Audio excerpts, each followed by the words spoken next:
আলাইকুম ওয়া রাহমাতুল্লাহি ওয়া বারাকাতুহু। একদিন হঠাৎ করে নীল নদের পানি যখন শুকিয়ে গেল আমার ভাইয়েরা, পানির অভাবে সারা দেশে হাহাকার যখন পড়ে গেল, দেশের অনেক লোক ফিরআউনের কাছে এসে বলল, আপনি যদি নীল নদের পানি আনতে না পারেন, আমরা কেউই আপনাকে খোদা বলে মেনে নেব না। ফিরআউন এই মহা চিন্তার মধ্যে পড়ে গেল। সে প্রজাদের বলল, আপনারা ঘরে ফিরে যাও, আমি শীঘ্রই নীল নদের পানি আমি নিয়ে এসে দেব।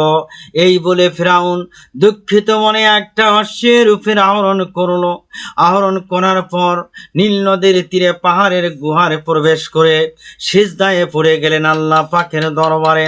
সিজদায় পড়ে যে এবার আল্লাহর পাকের দরবারে আল্লাহর কাছে প্রার্থনা করতে লাগলো ফিরআউন, হে প্রভু দয়াময় ও দয়ার সাগর আল্লাহ, আমি তো তোমার সৃষ্টি জীব, তোমার কাছে আমার করুণ আবেদন, তুমি আমাকে জীবিত বেয়াজ্জতি করো না গো আল্লাহ। তুমি তো মহাপাপী ইবলিস শয়তানকেও অনেক ক্ষমতা দিয়েছ, আমাকেও সেই ক্ষমতা দিয়ে দাও। আমি শুধু দুনিয়া সুখ ভোগ করতে চাই, আমি আখিরাতের কোনো সুখ চাই না। এই কথা ফিরআউন ডাক দিয়ে বলেন আল্লাহ পাকের দরবারে, আমি আখিরাতের বিহিস্তি সুখ চাই না, তুমি দয়া করে নীল নদের পানি আমার বাধ্য মতো করে দাও। তুমি আল্লাহ আমার এই করুণ প্রার্থনা মঞ্জুর করে নাও। এই বলে ফিরআউন কাঁদতে লাগলো। গুহার ভিতরে মুনাজাত শেষ করে দেখতে পেল কে যেন গুহার মুখে দাঁড়িয়ে আছে। সে চমকে উঠে বলল, হায় হায়, তাহলে কি কোনো প্রজা আমার মুনাজাতের দৃশ্য দেখে ফেললো নাকি? ক্রোধে অধীর হয়ে সে তিনি জিজ্ঞাসা করলেন, কে তুমি হে? কেন তুমি এসেছো এখানে এসেছো কেন? তাড়াতাড়ি করে বলো, কে তুমি, কেন এসেছো? সে বলল, আমি আপনার কাছে একটা বিচারের জন্য এসেছি, আপনার কাছে একটা বিচারের আবেদন করছি। ফিরআউন গর্জে উঠে বলল, বিচারের জন্য এখানে কেন এসেছো? আগামীকাল রোজ দরবারে আসো, সেখানে রাজ দরবারে তোমার বিচার করা হবে। সে বলল, তা হবে না, এখানে আমার অভিযোগ শুনতে হবে। ফিরআউন গুহার ভিতর থেকে উঁকি মেরে মেরে দেখতে লাগলো যে নীল নদের পানি পরিপূর্ণ আছে কি গেছে। দেখলো নীল নদের পানি পরিপূর্ণ হয়ে গেছে। এই দৃশ্য দেখার পর এবার ফিরআউন খুশি হয়ে গেল, খুশিতে মেসে উঠল ফিরআউন। তখন তাহলে আল্লাহ পাক আমার দোয়া কবুল করে নিয়েছে। ফিরআউন এভাবে বলতে লাগলো। ফিরআউন এই লোকটাকে জিজ্ঞাসা করলো, কি তোমার আবেদন এখন তুমি বলো, নির্ভয়ে বলো, কোনো সমস্যা নাই। কিন্তু লোকটি ছিল মানবরূপী জিবরাইল আলাইহিস সালাম। জোরে জোরে বলেন না সুবহানাল্লাহ।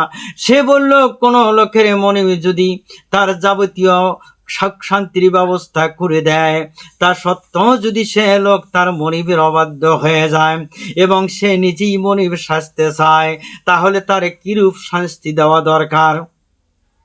ফিরআউন বলল, তাহলে সে অবাধ্য দাসকে পানিতে ডুবিয়ে মারা উচিত। লোকটি বলল, তাহলে এই কাগজে লিখে আপনার নাম সই করে দেন, সিগনেচার করে দেন, দস্তখত করে দেন।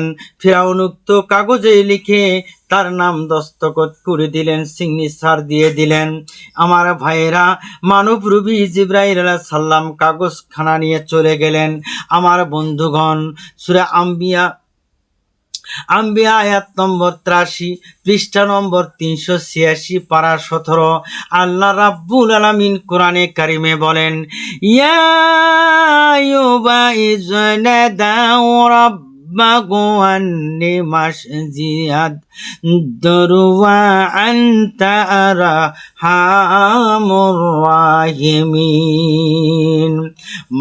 স্মরণ করো, আইয়ুব যখন তার রবকে ডেকে বলেছিল, আমি দুঃখে কষ্টে পড়েছি, তুমি তো দয়ালুর মধ্যে শ্রেষ্ঠ দয়ালু। তখন আমি তার ডাকে সাড়া দিয়েছিলাম এবং তার দুঃখ কষ্ট দূরীভূত করে দিয়েছিলাম।